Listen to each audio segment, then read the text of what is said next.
अस्सलाम वालेकुम वरहमतुल्लाहि वबरकातुहू। तो प्यारे बच्चों, आज हम जो दुरूद पाक सीखेंगे उसका नाम है दुरूद ख़िज़्र। तो प्यारे बच्चों, आप ये दुरूद पाक ख़ुद भी सीखिएगा और ज़्यादा से ज़्यादा कोशिश कीजिएगा पढ़ने की। आज जुमेरात का दिन है और हमारे मदरसे में हर जुमेरात को एक नया दुरूद पाक याद कराया जाता है। तो आप भी ये दुरूद पाक याद कर लीजिएगा। ये ऐसा दुरूद पाक है कि न सिर्फ़ रोज़ा रसूल अकरम सल्लल्लाहु तआला अलैहि वसल्लम की हाज़िरी नसीब होती है, बल्कि इसको पढ़ने वाले की हर मुराद पूरी होती है और मोहब्बत में यकीनन इजाफ़ा भी होता है। फिल हकीकत दुरूद ख़िज़्र एक बहुत बड़ी नेमत है। तो हम भी याद कर लेते हैं। सल्लल्लाहु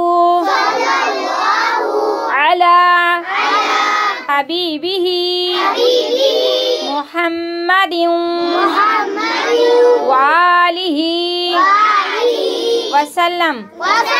सल्लल्लाहु अला हबीबिही मुहम्मदिन